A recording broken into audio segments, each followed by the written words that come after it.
Masih di Kinanti, Kisah Ibu dan Buah Hati. Sekarang aku mau tanya-tanya sama Mas Andito. Mas Andito punya pengalaman tertentu nggak ketika berada di satu daerah bencana yang berhubungan dengan anak-anak? Mungkin teman-teman atau Mas Andito? Iya, teman saya yang waktu itu pernah.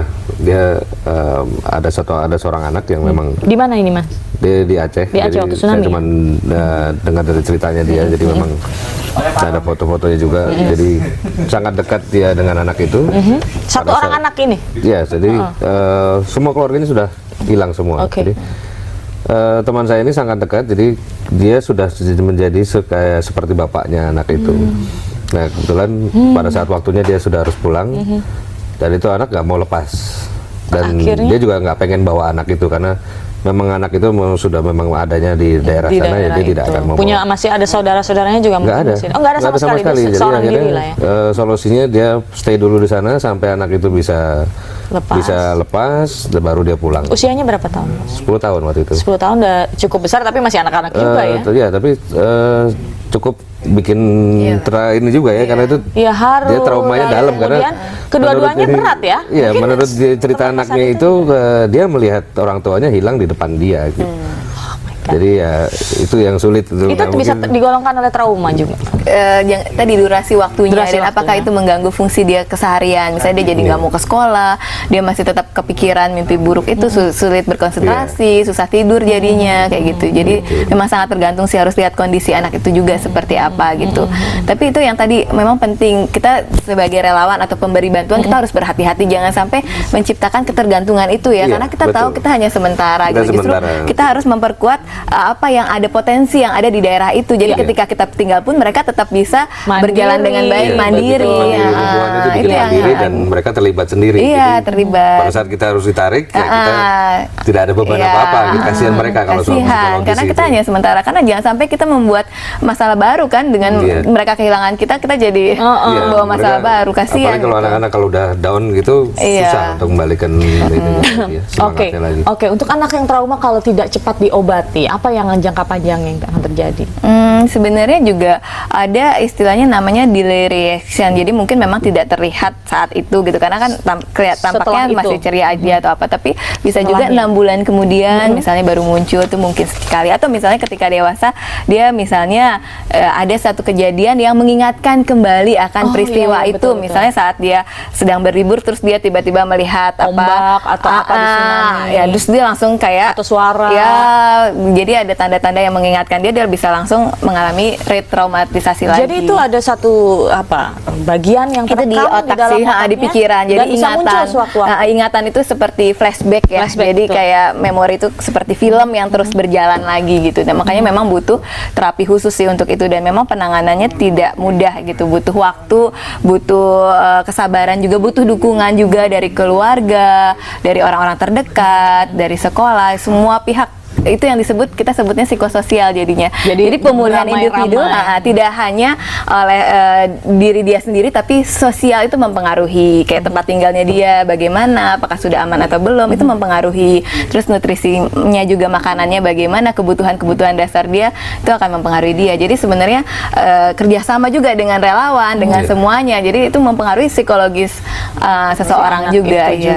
Oke. Mas Andito, secara praktiknya begitu datang di lapangan, biasanya apa yang langsung dilakukan selain mobilnya datang? Kita biasanya melihat situasi dulu apa yang kita bisa lakukan sesuai dengan kemampuan kita sendiri, karena kita kan bagi tugas ya dari, dan juga banyak berhubungan dengan instansi lain lain. Jadi kita memang selalu di belakang sebuah instansi lain. Jadi kayak seperti Basarnas, BNPB, memang kita sudah selalu jalan bareng. Ya kita satu komando di bawah mereka, apa yang bisa kita lakukan.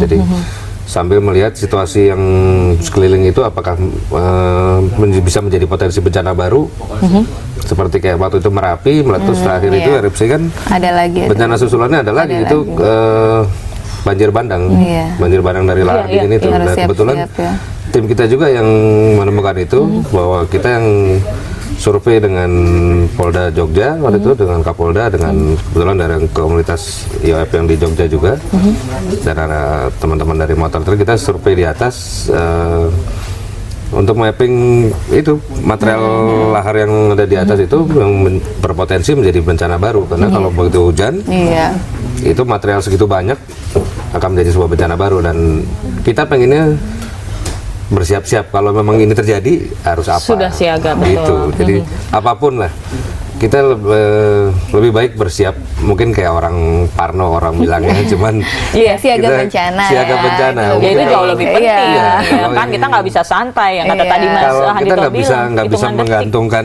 seluruhnya kepada pemerintah atau relawan gitu, karena akhirnya, semua ada keterbatasan. Mungkin itu alasannya tadi jawabannya kenapa komunitas ini dibentuk adalah dari tergeraknya hati dan juga tapi kan waktu apakah selalu standby? Mas Handito sendiri ada pekerjaan lain selain?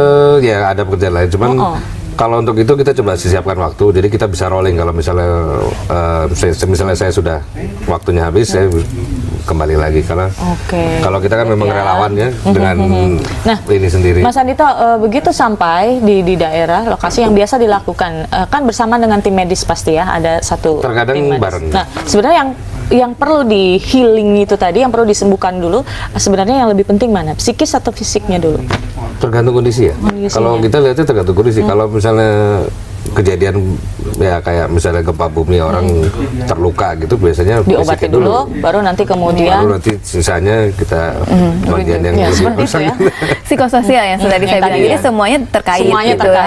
Siapa yang bisa lebih dulu, itu siapa saling yang soalnya kan, misalnya gimana kita nggak bisa saling menunggu ya, gimana kita merasa aman kalau kita masih tinggalnya misalnya di dekat situ kan, berarti kan shelter perlu dibangun shelter dulu kayak gitu. Nanti itu kan akan membangun kita menjadi rasa aman juga. Jadi saling, justru kita saling bekerja sama. Kalau dulu-duluan sebenarnya nggak bisa, juga nggak bisa gitu karena ya. beda bagiannya, kita nggak bisa, misalnya bagian tim kita ini untuk ngurusin medis yang lebih, kita first medical response mungkin bisa, tapi untuk yang lebih lanjut kita harus bekerja sama lah. Tapi untuk lebih deep lagi malah takutnya salah. Iya, ada undang-undangnya juga sekarang untuk relawan. Ada. Nggak bisa sembarangan ya. Nggak bisa sembarangan.